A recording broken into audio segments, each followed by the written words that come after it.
सरस्वती नमस्तुभ्यं वरते कामरूपिणी विद्यारंभं करिष्यामि सित्तूर्भवतु वेशता।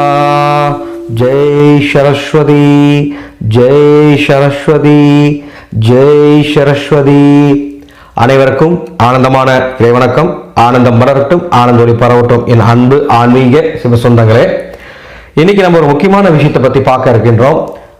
வருகின்ற மார்ச் மாதம் பொது தேர்வை எதிர்நோக்கி காத்திருக்கும் எனது அன்பு குழந்தைகள், 12ஆம் வகுப்பு குழந்தைகளுக்காக அவங்க தேர்வில் அதிக மதிப்பெண் வாங்கணும், நல்ல நிலையில் தேர்ச்சி அடையணும், அதிக மதிப்பெண் வாங்கணும் அப்படிங்கிறதுக்காக ஒரு அற்புதமான சிறந்த பூஜை முறையும் சிறந்த மந்திரத்தையும் சொல்லலான் இருக்கேன்.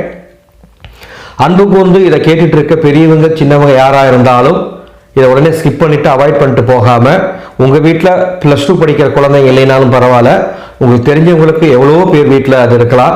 அதனால் ஒரு லைக் பண்ணிவிட்டு இதை ஷேர் பண்ணுமாறு அன்போடு உரிமையோடும் கேட்டுக்கொள்கின்றேன். எவ்வளோ விஷயங்களை எல்லாருக்கும் சொல்லிட்டு இருக்கீங்க, எவ்வளோ விஷயங்களை ஷேர் பண்ணுறீங்க. சினிமா, அரசியல், காமெடி போன்ற எத்தனையோ வீடியோக்களை ஷேர் பண்ணுவீங்க, வைரலாக்குவீங்க. இதை நீங்கள் வாட்ஸ்அப் மூலமாகவோ அல்லது ஃபேஸ்புக் மூலமாகவோ அல்லது யூடியூப் மூலமாகவோ அல்லது இன்னும் என்ன சமூக வலைத்தளம் இருக்கோ அதன் மூலமாக அனைவருக்கும் சென்று சேருமாறு இந்த மந்திரத்தை சொல்லுங்க. ஒரு அற்புதமான சரஸ்வதி மந்திரத்தையும் ஒரு எளிய சரஸ்வதி மந்திரத்தையும் எனது 12ஆம் வகுப்பு குழந்தைகளுக்காக நான் சொல்லலான் இருக்கேன். இந்த மந்திரம் 12ஆம் வகுப்பு படிக்கக்கூடிய ஆண்கள் பெண்கள் அவங்களுக்கு மட்டும். 10ஆம் வகுப்பு மாணவர்களுக்கு அடுத்த ஆடியோவில் வேற ஒரு மந்திரம் தரேன். அதே மாதிரி சிபிஎஸ்இ பொதுத் தேர்வு, மெட்ரிக் பொதுத் தேர்வு அப்படின்னு 2 விதமான பொதுத் தேர்வு இருக்கு. இந்த 2 தேர்வும் எழுதக்கூடிய என் அன்பு குழந்தைங்க, 12ஆம் வகுப்பு படிக்கக்கூடிய என் அன்பு குழந்தைங்க தேர்வில் நல்ல மதிப்பெண் வாங்குவதற்காகவும் நல்ல மதிப்பெண் பெற்று அடுத்து நல்ல துறையை தேர்ந்தெடுத்து வாழ்வில் சிறந்து விளங்குவதற்காகவும் இந்த ஆடியோவை போடுறேன். தயவு கூர்ந்து திரும்ப சொல்றேன், எவ்வளவோ விஷயங்களை பரப்புறீங்க. இந்த ஆடியோவையும் பரப்புங்க, வைரலாக்குங்க, அன்போடு கேட்டுக்கிறேன். இந்த சேனல் உங்களுக்கு பிடிச்சிருந்தா லைக் பண்ணுங்க, ஷேர் பண்ணுங்க, சப்ஸ்கிரைப் பண்ணுங்க. நம்ம என்ன பண்ணணும்னா, +2 படிக்கிற குழந்தைகளை நீங்க தினமும் காலையில ஒரு 7 மணிக்குள்ள எழுந்துற பழக்கத்தை வச்சுக்கோங்க. நாளையில இருந்து இந்த மார்ச் மாதத்துக்கு இன்னும் 30 நாள் தான் இருக்கு. பொது தேர்வு எழுதணும். நல்லா படிச்சுட்டு இருப்பீங்க.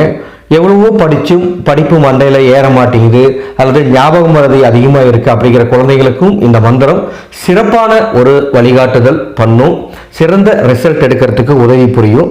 நேரமாக எழுந்து வீட்டில் நெய் தீபம் போடுங்க. நேரமாக எழுந்து, அதாவது 7 மணிக்குள்ள, அதாவது 5 மணிக்கு எழுந்திருந்தாலும் சரி, நீங்கள் 4:30 மணிக்கு எழுந்தாலும் சரி, 6 மணிக்கு எழுந்தாலும் சரி, 6:30க்கு எழுந்தாலும் சரி, எழுந்து காலை கடன்கள்லாம் முடிச்சுட்டு குளிச்சுட்டு நெய் தீபம் போட்டுட்டு வீட்டு பூஜை அறையில் நெய் தீபம் போட்டுட்டு, அல்லது குளிக்க கூட எனக்கு நேரம் இல்லை, 8 மணிக்கு மேலே தான் நான் குளிப்பேன் அப்படின்னா பரவாயில்ல, மூஞ்சி கழுவிட்டு நெய் தீபம் போடுங்க, தப்பு கிடையாது. நெய் தீபம் போட்டுட்டு கிழக்கு முகமாக பார்த்து நெய் தீபம் போட்டுட்டு ஒரு டம்ளரில் நல்ல சுத்தமான தண்ணி, அந்த தண்ணியில் கொஞ்சம் கற்கண்டு, ஒரு டம்ளரில் சுத்தமான தண்ணி, அந்த தண்ணியில் கொஞ்சம் கற்கண்டு எடுத்து பூஜை அறையில் வச்சுட்டு நெய் தீபம் போட்டுருங்க. இதுதான் சுவாமிக்கு படையல். அந்த தண்ணி என்ன மந்திரம் சொல்றீங்க அப்படின்னா, ஓம் நமோ கலைமகளே போற்றி, ஓம் நமோ நாமகளே போற்றி, ஓம் நமோ ஞானவாகினியே போற்றி, ஓம் நமோ சரஸ்வதி தேவியே போற்றி போற்றி. திரும்பவும் சொல்றேன், ஓம் நமோ கலைமகளே போற்றி, ஓம் நமோ நாமகளே போற்றி, ஓம் நமோ ஞானவாகினியே போற்றி, ஓம் நமோ சரஸ்வதி தேவியே போற்றி போற்றின்னு காலையில் 21 முறை, இரவு 21 முறை இந்த மந்திரத்தை சொல்லணும். இரவுனா மாலை நேரங்களில்.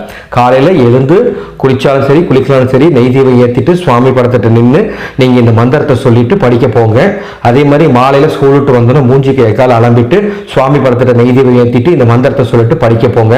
இந்த 30 நாள் உழைப்பு தான் உங்களது வாழ்க்கை தீர்மானிக்கக்கூடிய என் அன்பு செல்வங்களே, 12ஆம் வகுப்பு படிக்கும் என் அன்பு ஆண்களே, பெண்களே, மாணவ மணிகளே, இந்த மந்திரத்தை சொல்லிட்டு உங்க படிப்பை நீங்க தொடரணும். நாம தான் மந்திரம் சொல்லிட்டோமே, நல்ல மதிப்பெண் எடுக்கணும், படிக்காம விட்டுறாதீங்க. அது ரொம்ப முக்கியம் இல்லையா?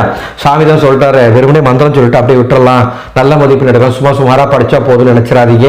இப்போ உழைப்பு உங்களோடது, அந்த உழைப்புக்கேற்ற அதிர்ஷ்டத்தை தரகுது தெய்வத்தோட வேலை. அதனால ரெண்டும் ஒரு சேரும் பொழுது வெற்றி நிச்சயம். குறிப்பு, காலை நீங்க 7 மணிக்குள்ள, மாலையில ஸ்கூல் விட்டு வந்தோன்னா ஒரு 6-7 மணிக்குள்ள இந்த மந்திரத்தை சொல்லிட்டு படிக்க போங்க. பெண்கள் 12ஆம் வகுப்பு படிக்கும் பெண்கள் தீட்டா இருந்தீங்க அப்படின்னா நீங்க பூஜை அறையில் இல்லாம வெறுமனே உங்க படுக்கறையிலோ அல்லது படிக்கிற அறையில இருந்து இந்த மந்திரத்தை சொல்லிட்டு நீங்க படிக்க ஆரம்பிங்க. தீபம் ஏற்ற வேண்டாம். அந்த 3 நாட்கள் 5 நாட்கள் தீபம் ஏற்ற வேண்டாம். வீட்டில் அம்மாவை தீபம் ஏற்ற சொல்லுங்க. நீங்க சுத்தமே இல்லைனா பரவாயில்ல, குளிச்சுட்டு இந்த மந்திரத்தை சொல்லிட்டு படிக்க ஆரம்பிங்க. இந்த மந்திரம் ரொம்ப முக்கியம். ஓம் நமோ கலைமகளே போற்றி, ஓம் நமோ நாமகளே போற்றி, ஓம் நமோ ஞானவாகினியே போற்றி, ஓம் நமோ சரஸ்வதி தேவியே போற்றி போற்றி 21 முறை சொல்லணும். என்னுடைய முந்தைய ஆடியோக்களை குழந்தைங்க நல்லா படிக்கணும், பிள்ளைகளுடைய கல்வித்திறன் அதிகரிக்கும், ஞாபக சக்தி அதிகரிக்கணும்னு ஒரு மூலிகை பொடி சொல்லியிருப்பேன். ஒரு மூலிகை பொடி கொடுத்துருப்பேன், முந்தைய ஆடியோல கொடுத்துருக்கேன்.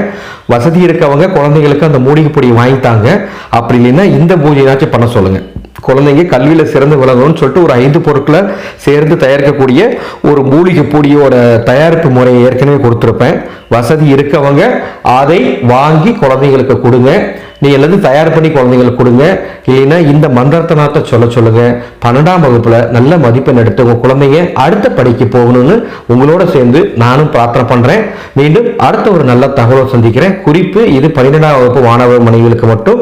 10ஆம் வகுப்பு மாணவ மனைவிகளுக்கு அடுத்த ஆடியோல சொல்றேன். அடுத்த ஆடியோல சந்திக்கிறேன். ஆனந்தம் மலரட்டும், ஆனந்த ஒளி பரவட்டும்.